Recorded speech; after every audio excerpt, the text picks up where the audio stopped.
4, 3, 2, 1.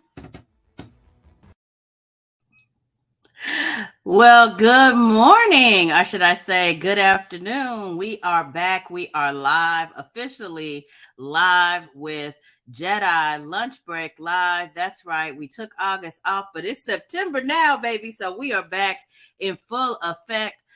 This program, which we will provide you information and tips on how to think about justice, equity, diversity, and inclusion insights in 15 minutes or less.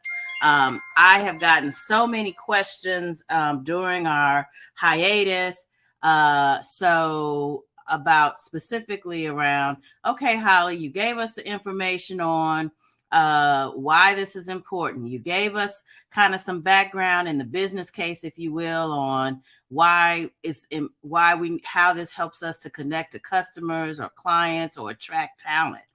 But now we're ready. We want to improve our workplace culture. We want to improve our relationship with our clients and partners. But how do we do it again? I have the answer. Don't worry, I'm not going to leave you hanging. So for the next several weeks, I'm going to go through in 15 minutes or less different parts of the implementing equity plans. So first, what you need to know is I'm going to take you from creating the plan all the way to sustaining the plans. Understand, though, that implementing equity and inclusion is a journey. It's like a life cycle. And there are at least 4 key cycles within that lifespan of the plan. And you've got to be prepared to not just invest for 6 months, 1 year, 2 years, 5 years. You've got to be ready to make this a lifelong commitment. It's like being on a diet. We're not asking you to go on a diet. We're asking you to adopt healthy lifestyle choices for your whole entire life. Well, equity is like that for the workplace. This is to help you as an employer, as a supervisor, as a director, as a leader in whatever space you occupy to adopt healthy equity plans for the life cycle of your workplace. Okay, let's get into this. First thing you need to know, and this is important because I'm going to give it to you again in little bite-sized pieces, so I want you to be able to keep track of where we are. This is the planning cycle. There are 4 cycles within a workplace culture lifespan. They include planning, the second cycle, implementation, the third cycle, monitoring and evaluation. And then the final cycle is sustainability and scalability.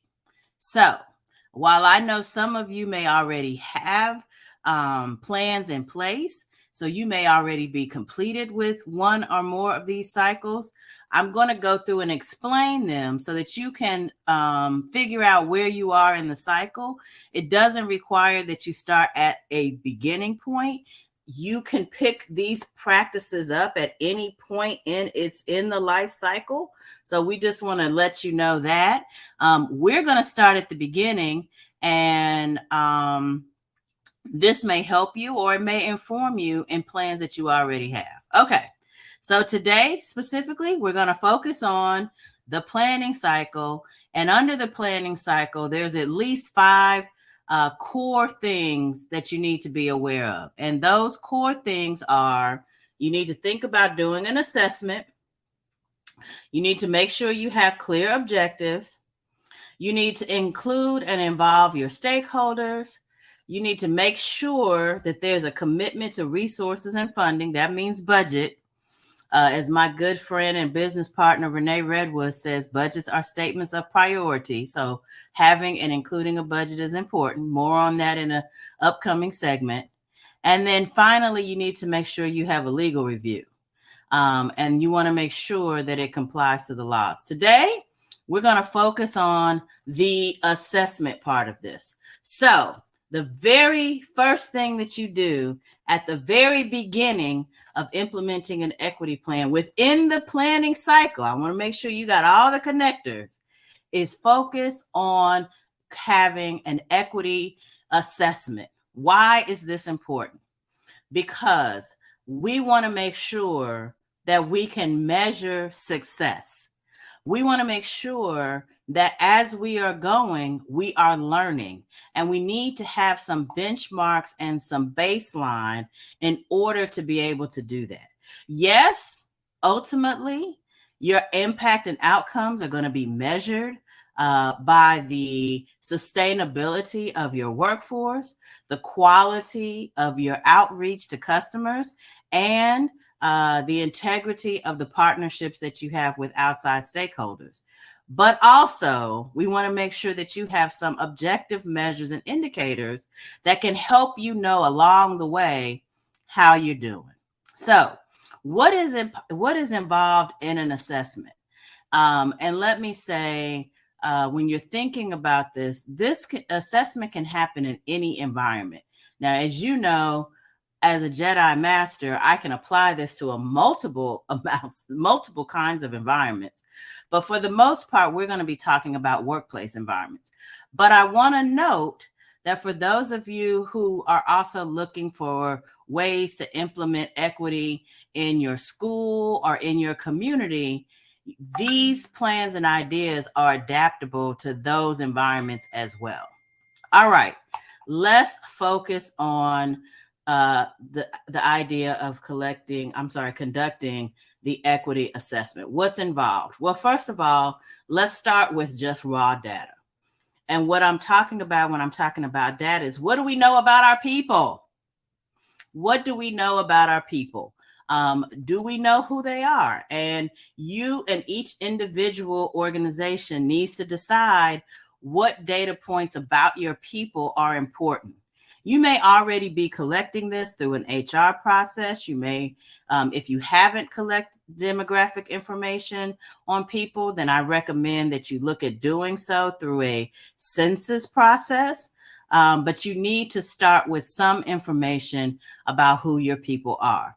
A note here, and we'll talk a lot more about this when we get into legal review and compliance, but one important note here is when you are asking about federally protected classes, so we're talking race, age, gender, sexual orientation, and age, these questions and responses are voluntary. So you can ask the question, but whether they respond to it is voluntary. And it is critical that in asking the question, you let them know that it is voluntary.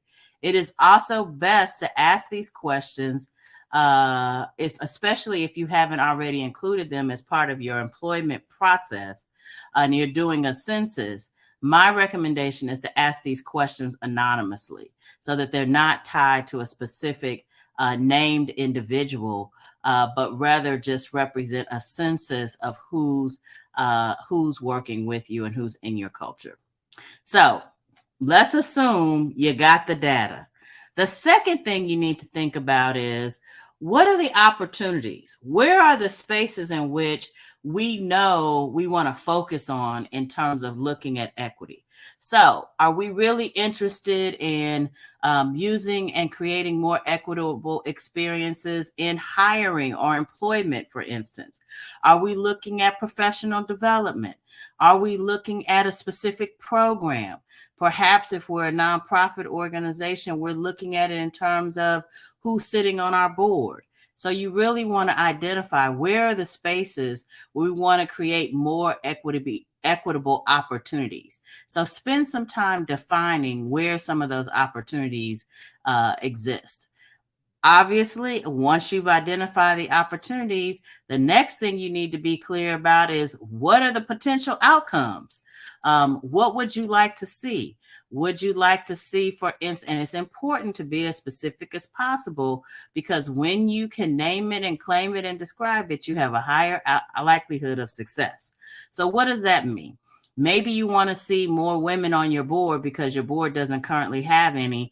But when you look at who your customers are, 60% of your customers are, in fact, women.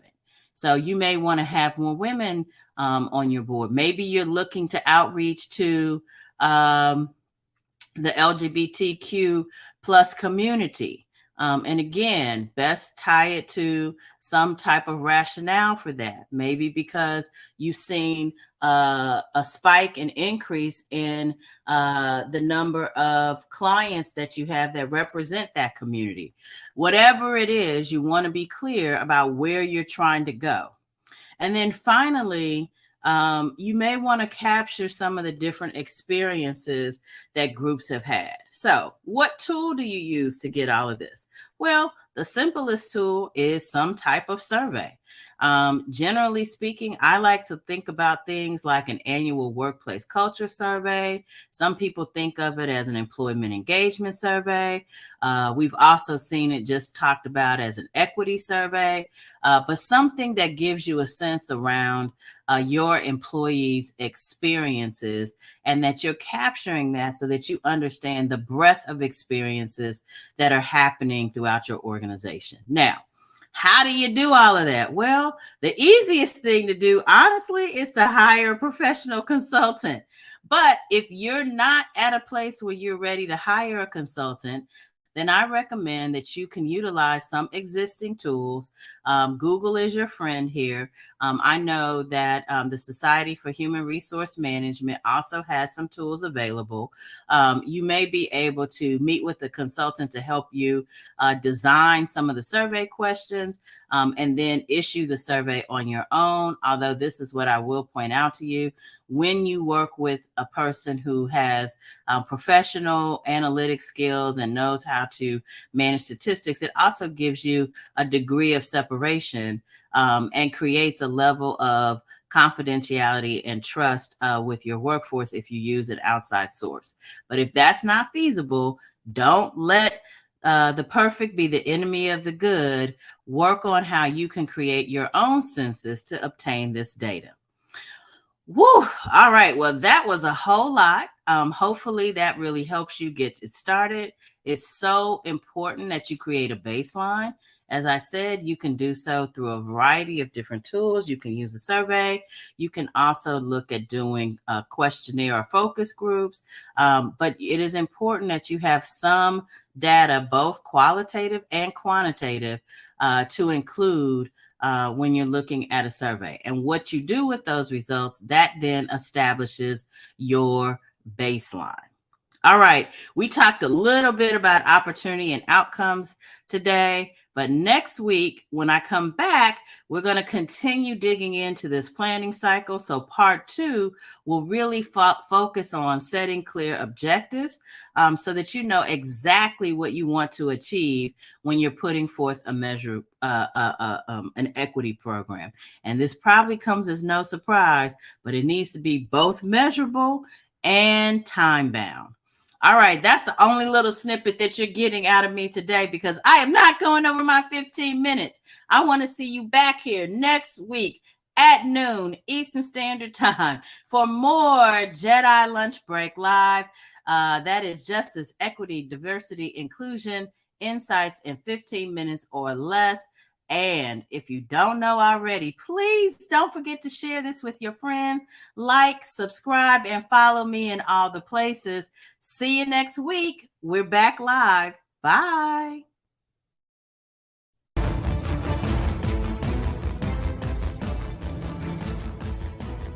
Join me next Thursday for a new edition of J.E.D.I Lunch Break Live right here on LinkedIn.